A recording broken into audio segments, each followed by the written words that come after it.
తెలంగాణలో తిరగకుండా తమను ఎవరు అడ్డుకోలేరని కేంద్ర మంత్రి కిషన్ రెడ్డి అన్నారు. తమను తరమే దమ్ము కాంగ్రెస్ కుందా అని ప్రశ్నించారు.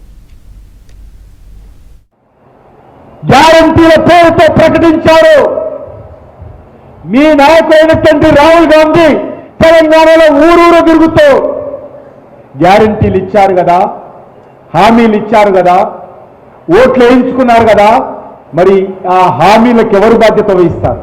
ఆ హామీలకు అమలు చేయకుండా 2.5 సంవత్సరాలుగా తెలంగాణ ప్రజలకు వెన్నుపోటు పొడుస్తున్నారు కదా. దానికి ఎవరు బాధ్యత వహిస్తారు?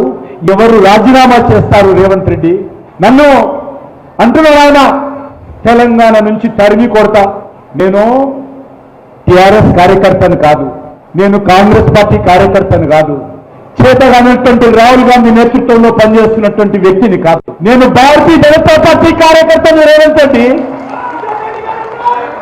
నేను నరేంద్ర మోడీ గారి నాయకత్వంలో మంత్రిగా ఉన్నాను.